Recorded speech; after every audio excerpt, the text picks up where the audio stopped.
Welcome to The Founders. With my friend, we just started. Within 2 weeks, we created our first application. That's very it was fast.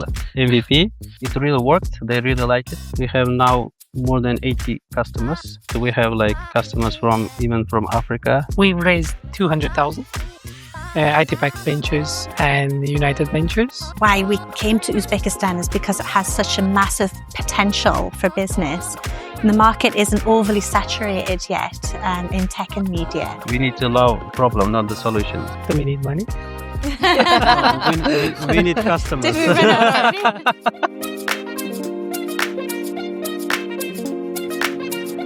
Welcome to The Founders.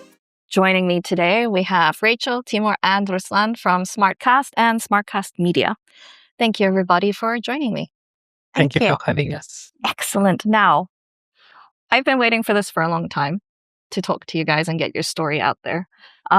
Because for me, we've talked a lot off camera about how you guys came about the idea. And I think it's really exciting for the rest of the world to know what you're doing. And from my understanding, Ruslan, this is your baby.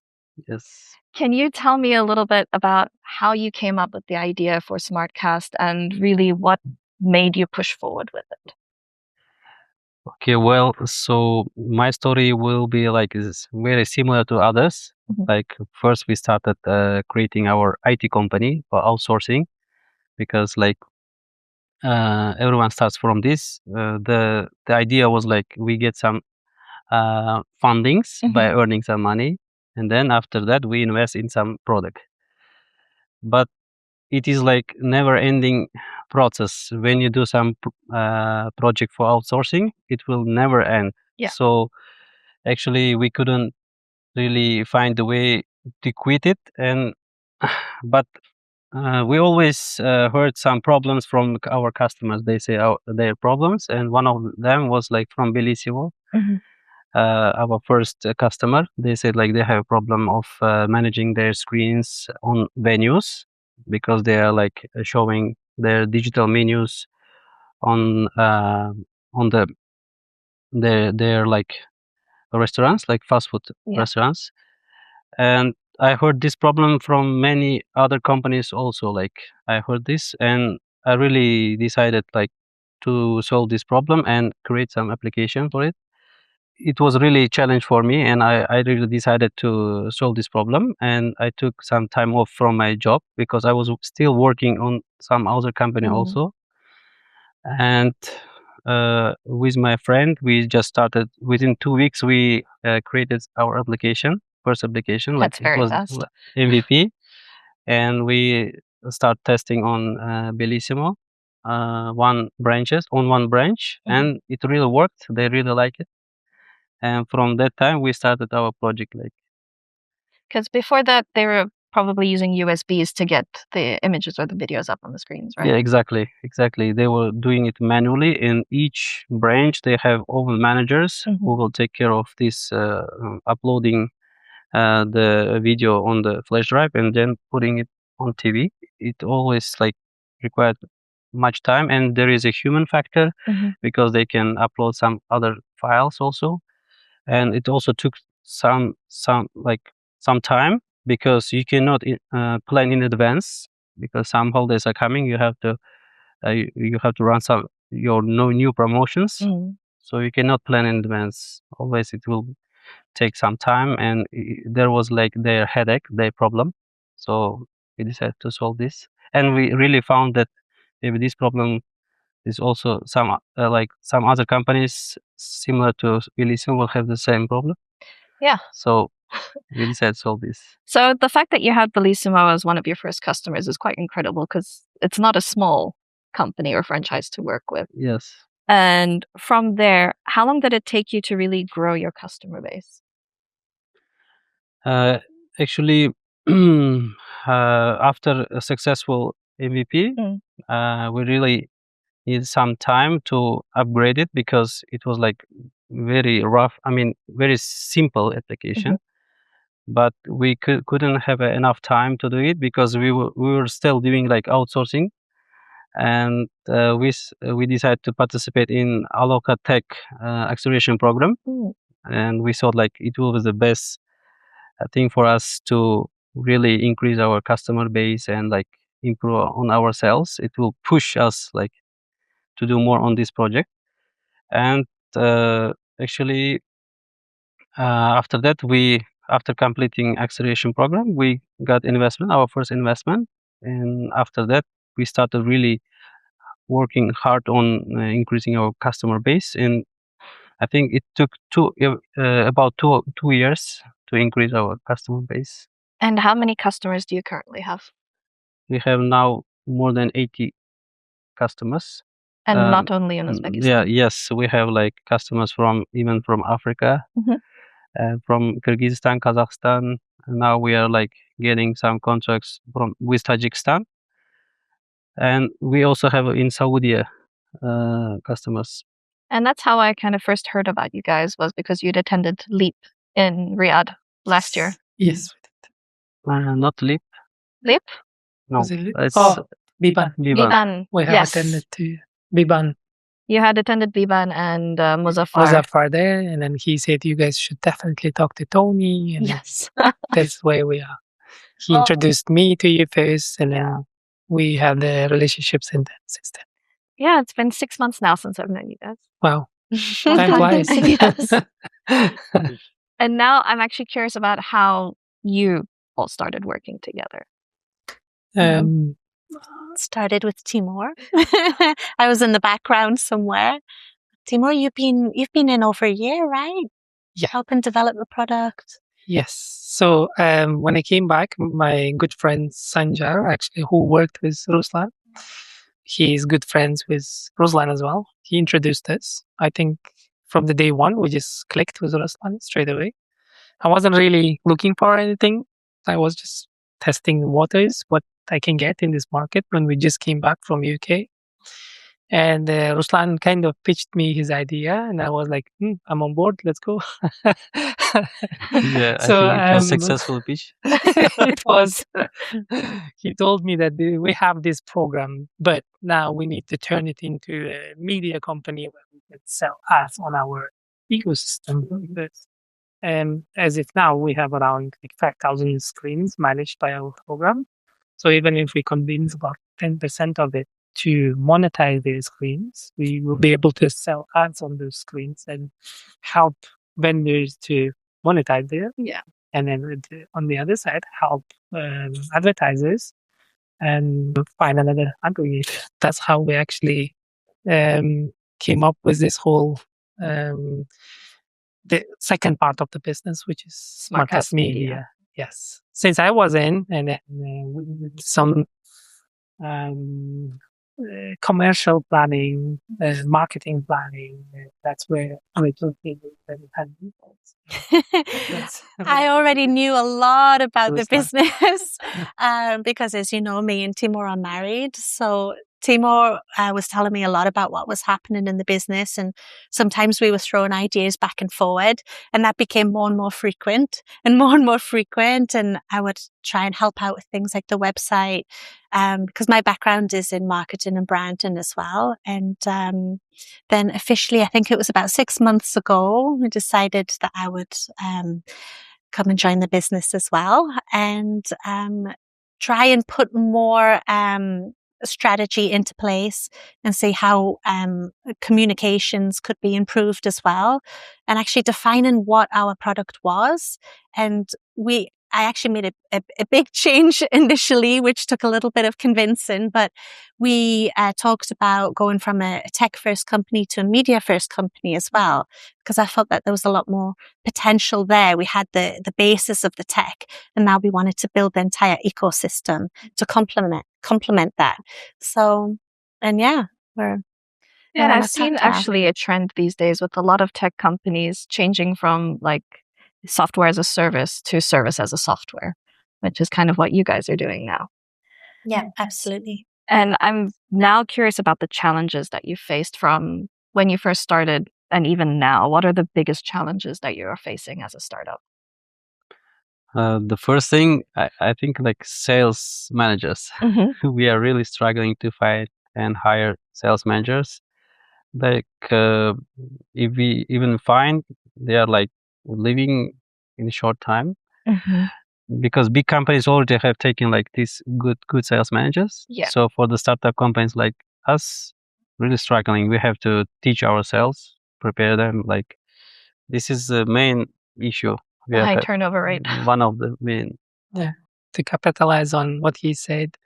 So workforce is one of the challenges because it's hard to find people who will share your vision, who will share your idea with you.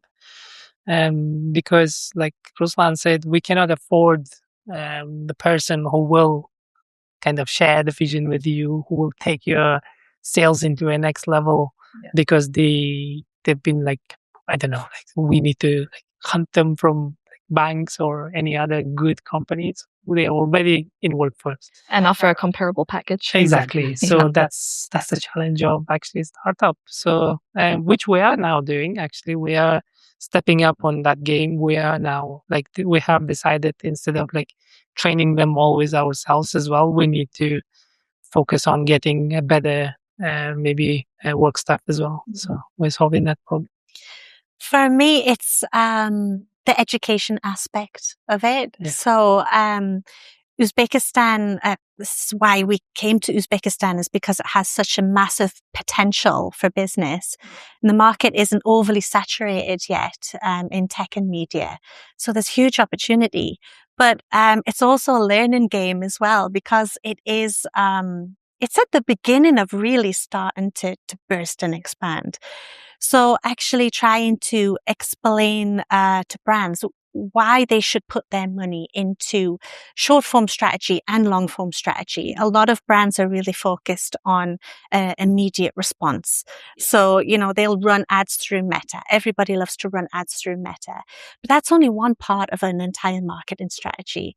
And also explaining to them about communication as well and how to communicate through your brand. Make sure people actually understand, you know, what you're talking about.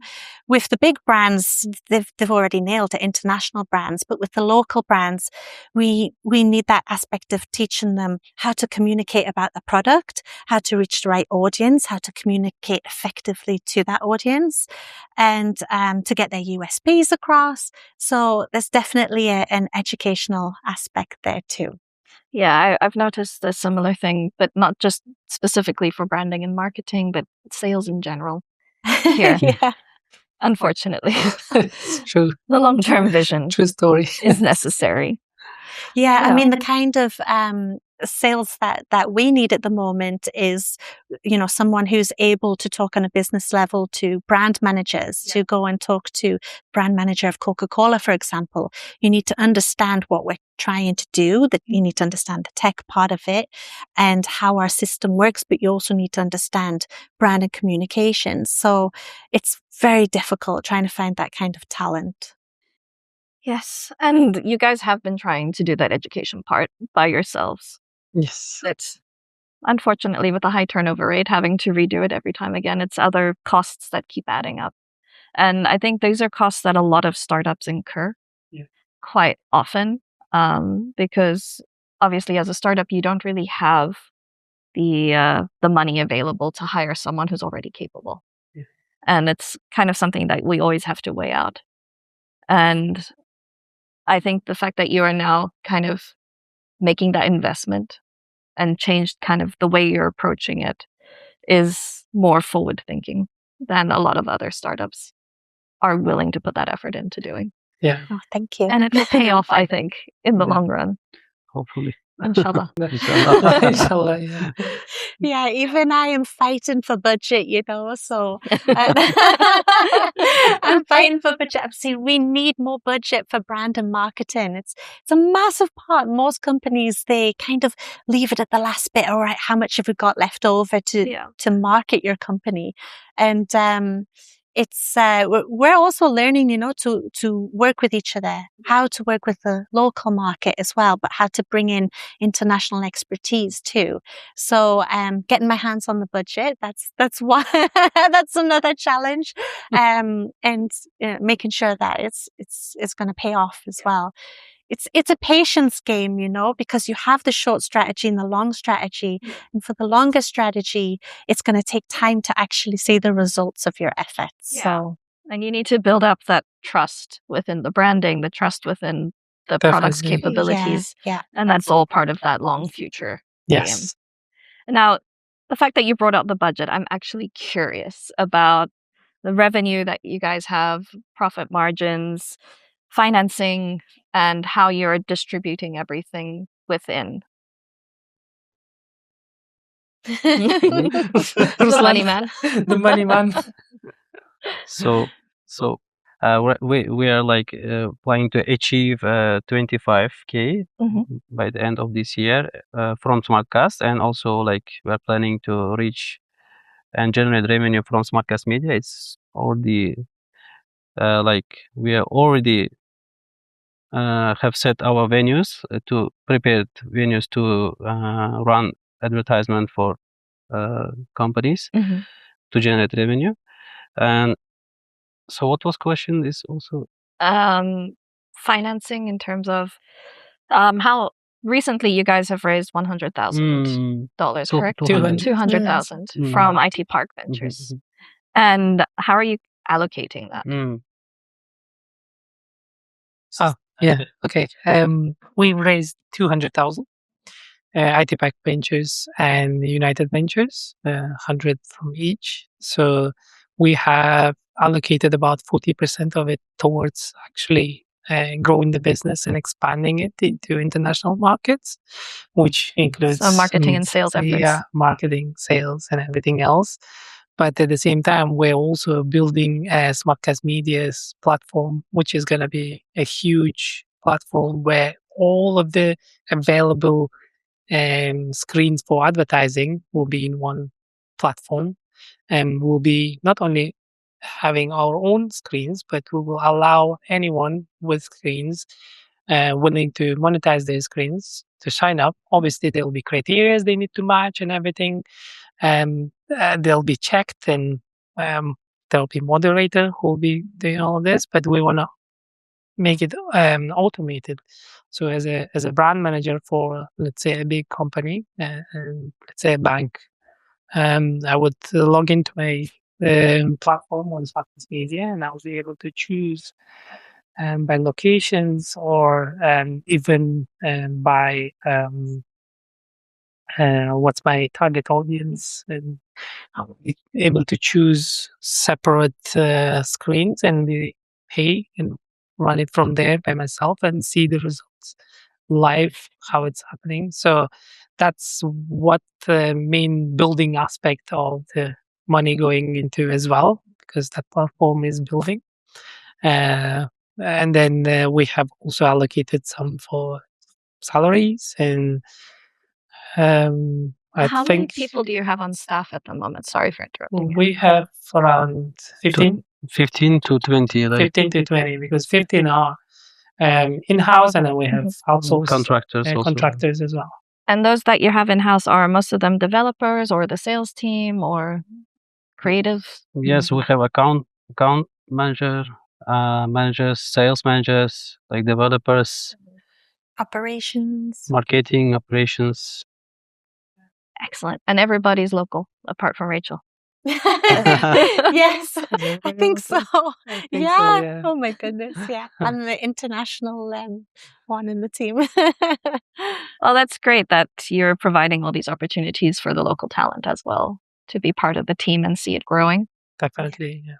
I mean, there is a huge pool of good talent out there. Like I said, we're just juggling the budget, like really good talent will cost a lot more. And then we need to find something which suits our budget, Exactly. So that's the job of, I think, founders, to find the right talent, place them in the right place. Yes. Our product is constantly evolving as well, because it has to we have to obviously build the structure of the product, which is, as Timour was talking about, it's this dashboard, this ability for anybody to be able to log in as a brand manager, select locations, industry, run a specifically targeted campaign digitally. Yeah. And obviously you'll have someone to manage your campaign, but they can do that themselves and set it up and instantly run their ads.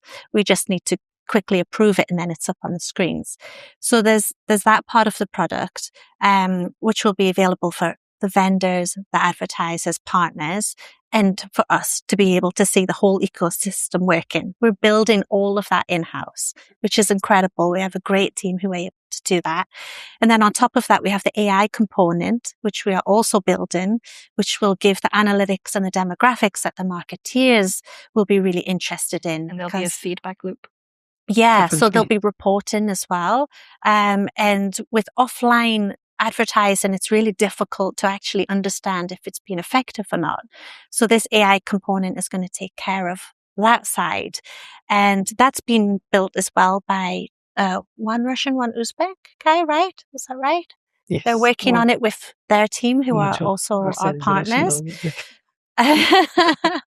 And that will be constantly evolving as well. So the more data that this system will get from its audience, the more it will learn and it will read and it will start to understand performance. So we'll have very, very good specific performance data, which we can then apply. So as we go on in time, when ad campaigns are running, we'll be able to give you data to say, this specific set of venues is perfect for your audience demographic. And we'll be able to give the proof of that as well. So, that's exciting. It's very exciting. Yeah. Yeah. Ruslan looks stressed because there's a lot to do, but it is exciting. When is it going to be ready, do you think? It is ready. It's in testing period at the moment. Okay. We have installed it in few locations where the initial functions of it already. Yeah. Yeah. So we started already using our network with Timur and just sending our commercial offer to everyone who knows, like every marketing agencies, like our friends who work on marketing, to offer our service. So like they can place their advertisement on our network. We're looking for launch partners at the minute. So ideally, the way that the system works best is if we have launch partners in different industries. So fitness, lifestyle, health, luxury, for example, and then we're able to better place adverts. So we need the venue partners, and then we need the launch partners. We can marry them up, and it will be most effective that way. I was actually just going to ask you about the strategy. What the app was. I read your mind. You read my mind. We're in sync. Yes. Well, that brings me to, because you are operating in different countries right now. And do you have a dedicated person in each country to handle the sales, or is just all remotely people approaching from abroad themselves? Both of them. Both strategy works. Yeah. So for Africa, like we did some sale optimization. And they found them by themselves, like by searching. But in some regions, like Kyrgyzstan, we have our person who is like our partner. He's doing like the sales in his country. So for Tajikistan, also same. So like we are using like both strategies. Actually. We also like service them ourselves. For example, we have clients from Kazakhstan who we service them ourselves. Because our product is easy. It's not that complicated. Once we show it to them, they can use it themselves. And they only reach out to us when there is specific bug or something like that, which we don't have a lot, to be fair. But this is about SmartCast. But SmartCast Media is going to be, I think, a different strategy. Yes. Yeah. Because it works in a different way. Yeah. You obviously have to lay the land and get the infrastructure in place first before we can start running the ads. So actually we're working with IT Park for Saudi, which is going to be our next market. Hopefully, we're going to start promoting the product, SmartCast product, and the technology, and we'll see if we get any traction from that. Because obviously, culturally, you have to make sure that this product is going to work. Yeah. But we believe for Central Asia, it's a really good fit. And we had some good feedback in Saudi as well. So we're working with Mustafa from IT Park to see if we get any interest there. And if we do, we'll start to establish that market. Actually, as well. when we were like in Biban, we did with Timur some market research, and we really found that there is a problem, also same as ours. So like when we went to some pharmacies, we have seen some screens which we were like turned off. Yeah. We asked like why it's turned off. They say like because the promotions and advertisement was pulled. They couldn't like give us they didn't update it. So like it's just turned off. I think if they had a like digital signage platform like us, they could like marketing, employees can upload like immediately. Yeah. So like we did research not only pharmacies, like in some fast food restaurants and other places, they like screens are not really working as they're supposed to work. So I think they have like similar problems that we have in our market. So we are like targeting Saudi. So it seems like you have a very good product market fit. A lot of startups struggle with finding that. They think that their idea is definitely necessary and it's something they need to build. But once it's built, they realize, okay, nobody needs this. Product, price, and placement. They're the 3 Ps we keep going over. Have we got this right? And, with business, if something's not quite right, we'll pivot a little bit and adjust a little bit and... Yeah, hopefully. So, we need to understand that we need to love a problem, not the solution. So many founders love solution and like they don't realize. Try to find the problem. Yeah. Create one. Let's make it happen. I mean, when we started actually getting interest in our, like even the SmartCast platform from like Africa, they just found us, like that means they are looking for this kind of solution, which means, like you said, product market fit, it really worked for our product. So we were happy about that. And it's interesting that your product is definitely not only built for Uzbekistan. It's something that has global application. Yeah, actually, they compared with other solutions also, and they found like ours interesting, like simple to use, like, and I think they have similar point of view, maybe like, I don't know, in terms of UI UX. Yeah, I don't know, like. Yeah, I mean, even in the UK, when we were back over the Christmas period, we were noticing just how many screens were popping up as well. And I mean, LED screens are very popular in the UK and big billboards and things in London. But we noticed even in supermarkets, they're being used at the end of the aisles to offer promotions on specific products which are in that aisle. Instead of just static posters, they've shifted to this. Absolutely, yeah, they're everywhere. And it's all about that right place, right time, right mindset. So if you're in a grocery shop and you see something that looks appetizing in particular, I know I do when I'm in Kazakhstan and I see it, roast chicken or something, then I'm going to head to the roast chicken aisle afterwards. So it's very, very effective type of marketing. Actually, when you're hungry, it works. That's why you buy a lot more. That's why they say that, right? Don't go shopping when you're hungry because you end up buying a lot more than you need. Exactly. Yeah, actually, we are educating like business owners that screens works. Like if you put the right content, it can do some upsells. Like it can increase like average check because, for example. Like in the hot summer, you are thirsty. Like there is some advertisement of mojito, like preparing. You definitely will order, or like ice cream. Maybe your kids can order, like ask to order. So it really works. But and there's the potential for engagement as well. If you add QR codes and things like that, then there's potential to actually get them to engage with your brand too. So. It's definitely being underutilized in Uzbekistan at the moment. So that's what we're trying to educate on. There are opportunities to run like loyalty programs. Yes. Like if you catch the QR code, it will show up like randomly. If you catch, then you can get some, I don't know, promotion like discount on something, or Some like coupons. and also we can do some lead generation, like ask some phone number, and after that we can give him like promo code or something. So this is an opportunity. Also, some our clients are using to they're also showing the job opportunities. Like if you scan, then you can apply for the it. job. Yeah. There's so many capabilities. Yes. Definitely. And also, Data's also really been underutilized in Uzbekistan, I noticed, because if you're in the UK and, there are some places where you have to actually order your food off the app. You have to scan and then order off the app. And if you don't have an email, you can't do it. You have to log in. You have to give them your email, your name, Or phone number. mandatory, and phone number. If you don't have these details, you can't even use the app. And obviously, we're at a stage where we're so confident everybody has an email. And Uzbekistan will get to that stage as well. We will get there where we are using email for communications, a lot more than Telegram, because at the moment it's obviously Telegram. Yeah, Telegram is king here.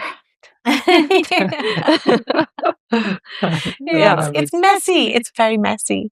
So It works. But it works for now. Yeah. And now I think I have one of my second final question for you guys. So Saudi's on the next phase. Are there any other markets you're looking into? We were looking into Southeast Asia as well, like Malaysia, Singapore, Thailand, because they're similar, like up and coming countries. There are lots of them being invested globally, and obviously Singapore is like way ahead of all of the Southeast Asia combined. But all other countries in Southeast Asia, for example, Indonesia, Malaysia, Thailand, we see a big opportunity for us there as well. So we're learning the land at the moment.